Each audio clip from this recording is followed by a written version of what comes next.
Hi there, this is Mark Idelman, speech-language pathologist and author of The Teaching of Talking and the Teaching of Talking video training course, and welcome. Welcome to this video on what I would call immersion. And you're going, immersion? What do you mean, Mark? Immersion. Well, immersion means to immerse or to go into. You can immerse in water. You can go into water, or if you have a cup that needs to be washed, you can immerse it in water. And the subject that I'm going to speak with you about is called the immersion method, or the immersion approach to language learning and talking. So you're going to say, okay, Mark, well, I'm with you so far. Well, before I continue, I'd like to tell you a little story, if you don't mind. It's about when I was in high school and learning Spanish. I think I took it for like 2 or 3 years. And when I took it, I really didn't like going at all. I really didn't like the teacher. She wasn't very friendly. She'd stand up at the blackboard just about for the whole session and write up on the board. And we'd have to sit there and write whatever it was that she was writing up there.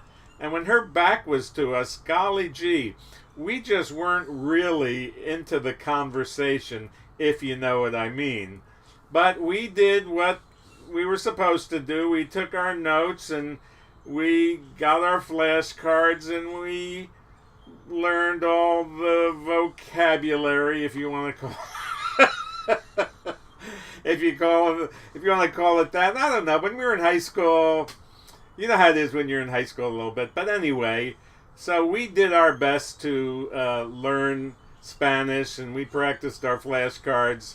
And usually by June of each year, when it was time to take the summer off, we pretty much forgot almost everything that we had learned during the year. And so that's how that was. Now, if you're going to learn a language, there's another way to do it. They call it the immersion method. Immersion, yes. Immersion means, for instance, that if you want to learn a new language, that you go actually to that country, or you go to somebody's house where they speak nothing but that new language in the house. And so you go live there and you go hang out with them. And as you do that, you know, you've never had any exposure really to this foreign language, and you're a little bit inhibited, and you're a little fearful, and you're a little anxious, and you're a little afraid that you're going to mess up. And so you don't say much usually in the beginning, but as you progress and as you spend time with that family, they show you certain words and they use certain words, and you learn that leche is milk and cafe is coffee, and you learn the lingo, you learn the language. But it's very slow, and you're hesitant and you're unsure of yourself, and you soon learn other vocabulary like the bed and going to bed and eating and going out and the cinema or the movie and all of those kinds of things, and they're repeated. And the people, since you're staying with them, since they want you to learn the language too, they often repeat the word and have you say it after them. And before you know it, you're venturing out of the house and you're going down the street and you're meeting people and you're going hola or whatever the word happens to be that you're using to meet new people. And the people can tell as soon as you open up your mouth that you're not from that country, but they're kind of interested in seeing what you know, and they're kind of impressed also that you've gone to the trouble of learning their speech and learning their language. And so they're pretty much happy with all of that. I'm going to move this microphone a little bit closer. And so after a while, you learn to ask people when you're going down the street and you have to go to the bathroom where the bathroom is, and you learn how to order things in restaurants. And before you know it, you're moving right along. Well, what's the point, Mark? You might be asking that. What's the point? Well, the point I want to make is that when it comes to learning a new language or speaking, or even for those with aphasia or kids who don't speak, it's not about flashcards. And it's not about being in a little room that's probably not well ventilated and learning the language there. That's not what it's about. And, I've been a speech pathologist for over 40 years, and there were a lot of people who used to come to see me, and the mom would drop them off and say, you work with them. And then she'd come back and pick up little Junior and go home, and really wouldn't be all that interested in finding out what you did or how it was done. And meanwhile, Junior really doesn't really learn how to speak very well because there's no one involved. The caregiver, the parent, is not trained. But anyway, that's not the best way, but it is a way that a speech pathologist can train an individual who only has a certain number of visits. In today's healthcare arena, wherever you happen to be, in whatever country you happen to be, they're not providing very many visits for people who have mild to severe to profound speaking difficulties.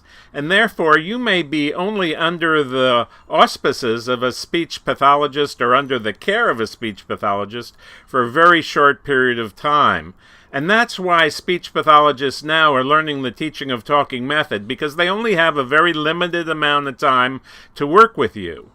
And therefore, what I'm teaching new therapists and caregivers is, especially therapists, is that you only have a very short period of time to work with them.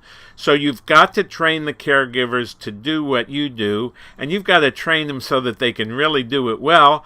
And then the person can go home and be immersed in language. And mom knows exactly what to do, or the caregiver, whether it's a husband or a wife, knows exactly what to do, and therefore speech can be stimulated 24 hours a day if need be, 7 days a week, 365 days a year, and it doesn't matter if it's for 4 sessions or 8 sessions or 100 sessions or 1,000,000 sessions, because the possibilities are endless, because there's no time constraints. And this will give you an opportunity to stimulate your loved one at home in the immersion method, which is what the teaching of talking was stimulated from. It was just another one of the concepts that I realized a long time ago. Somebody said to me, "Hey, Mark, if money were no object, what would you do for a person who had a stroke or a kid who didn't talk?" And I'd say, "I'd move right into their house." That's what I answered. And so I'm saying that to you. We're going to train you how to stimulate speech and language at home so that you can do that on and on and on. And we're going to train speech pathologists how to do this very, very well so that they can teach the caregivers who come to them in their offices, private practice, clinics, hospitals, so that you can teach them while they have insurance coverage, and then when it's time for them to go and the money is run out, the caregiver can very readily go home and follow through with the program. So that's the immersion method. Isn't that pretty cool? Well, anyway, I'm going to say arrivederci, and I'm going to say adios, and we're going to be coming to your city, your state, your country in the near future, and we're going to be sharing this with you.